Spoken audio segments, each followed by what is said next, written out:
ये भूख हड़ताल, सड़कों पे निकलना, इससे सिवाय तुम्हारे और तुम्हारी फैमिली को ना किसी को नुकसान होगा ना फ़ायदा होगा। ये भूख हड़ताल से क्या मिलेगा तुम्हें?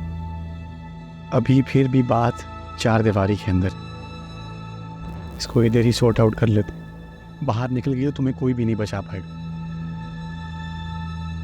बचने को अब है ही क्या? तुम वो बचने को, मैं तुम्हें कुछ नहीं होने दूंगा। मुझे अपनी परवाह नहीं है शेरोज, लेकिन डैड, जिनको सारी जिंदगी मैं अपना आइडियल, अपना मेंटोर समझती रही, वो इतने जालिम निकलेंगे? इतनी नाइंसाफी किस लिए? सिर्फ इस बात पे कि असद ने मुझसे शादी के लिए इजहार किया। क्या ये इतनी बड़ी बात है कि उसकी जान ही ले ली जाए? असद खानदान ने इस चीज को मानने से इनकार कर दिया। क्या मतलब? मतलब ये है कि असद के वालिद ने कहा है कि उनको एजाज दुरानी से कोई इख्तलाफात नहीं है। असद का एक्सीडेंट एयरपोर्ट के रास्ते में हुआ था और पुलिस वालों ने एक्सीडेंट वाली गाड़ी दिखा भी दी है। सबको लगता है कि तुम ये सब कुछ अपने ज़ाती मफाद के लिए कर रही हो और इसलिए उस ख़ानदान को भी बदनाम किया, और वो इस सब का हिस्सा नहीं बनना चाहते। और वैसे भी एजाज अंकल की राइवल पार्टी तो अब ये कहने लग गई है कि वफा दुरानी उन्हीं के हलके से पार्टी के टिकट पे उनकी सीट से खुद लड़ेगी। क्या ये इल्जाम है? तुम जानते हो मैं ऐसा कुछ नहीं कर रही हूँ। जब तुम सड़कों पे निकलोगी ना तो ये इल्जाम सच साबित होंगे, क्योंकि जिसके लिए तुम सड़क पे निकल रही हो वो और उसका खानदान तुम्हारे पीछे नहीं खड़े। डैड, और कर भी क्या सकते हैं? जरूर उन बेचारों को डराया धमकाया होगा, पैसे का लालच दिया होगा, और असद तो हमारी शक्ल भी नहीं देखना चाहते। सेटलमेंट पैसों की हुई है वफा,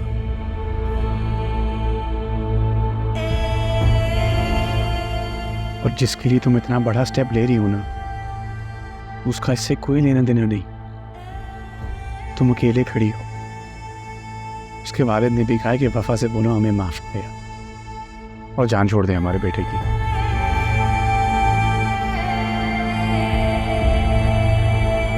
अब आगे तुम्हारी मर्जी है।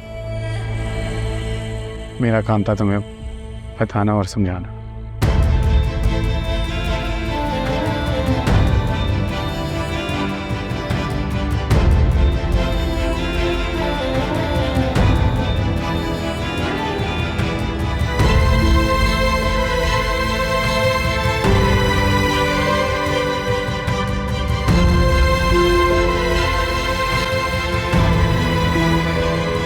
डरपोक, बुज़दिल, बस यही था तुम्हारा?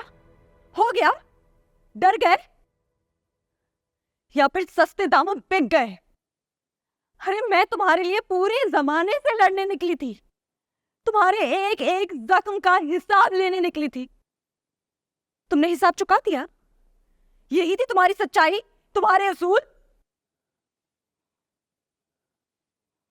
मैं तो उस रोज भी निकली थी तुमसे शादी करने के लिए, मगर तुम डर गए थे। तुमने अपना ये हाशर, अपना ये हाल देखा है? तुम उन लोगों से डर गए जिन्होंने तुम्हारा ये हाल किया। क्यों? क्योंकि वो जोर वाले लोग हैं। बिक गए तुम जब मैं तुम्हारे साथ हुए जुल्म का हिसाब लेने के लिए निकली उन लोगों से। अरे तुम्हारे इस चूर चूर बदन का भी सहारा था मुझे, तुम मेरी ताकत थे, मगर मैं गलत थी। तुमने बीच रास्ते में मेरा साथ छोड़ दिया। मुझसे शादी करोगी?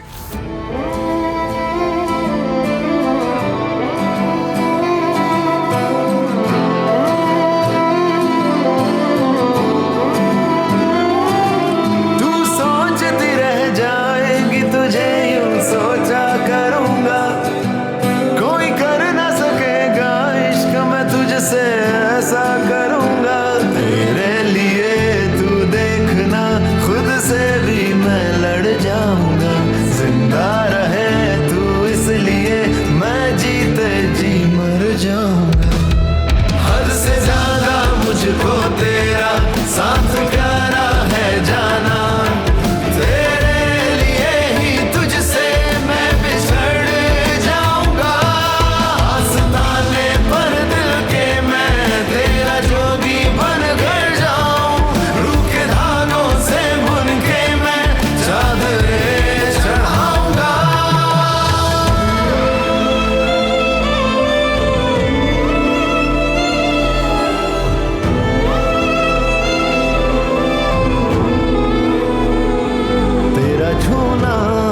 मुझको लगे मरहम जैसा, लगता नहीं साथ तेरे गम गम जैसा। तुझे पाने के बाद भी तुझे ही पाना चाहूंगा, मैं रहूं या ना रहूं ख्वाबों में आया करूंगा। तेरे लिए तू देखना खुद से भी मैं लड़ जाऊंगा, जिंदा रहे तू इसलिए मैं जीते जी मर जाऊंगा। हद से ज्यादा मुझको तेरा साथ प्यारा है जाना, तेरे लिए ही तुझसे मैं बिछड़ जाऊंगा।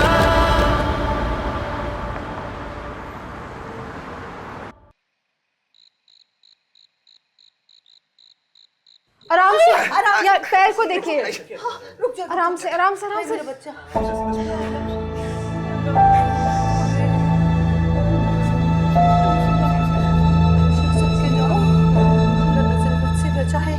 अल्लाह राफ से महफूज रखे। अल्लाह ये जुल्म करने वाले जालिमों को सत्यानाश जाए, बेड़ा गर्क हो जाए, उनके भी बदन की हड्डी हड्डी टूटे या अल्लाह। अम्मी ठीक।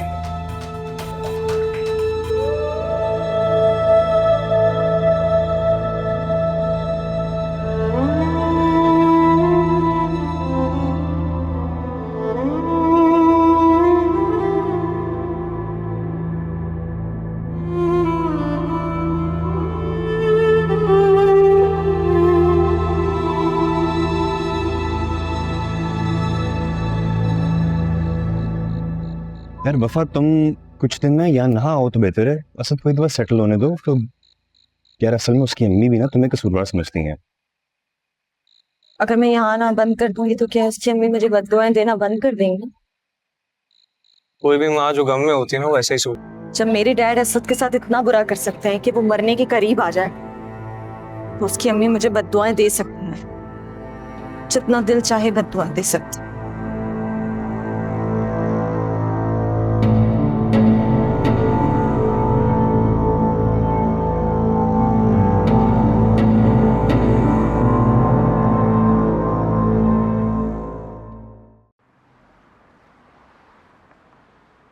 Welcome back to the office.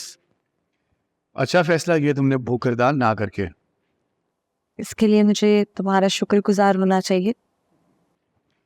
बिल्कुल होना चाहिए, और तुम्हें मुझे एक ट्रीट भी देनी चाहिए। तुम्हें अपने बिगड़े हुए काम बनाने की फिक्र रहती है तो, लेकिन बिगड़े हुए काम बनते कहाँ हैं?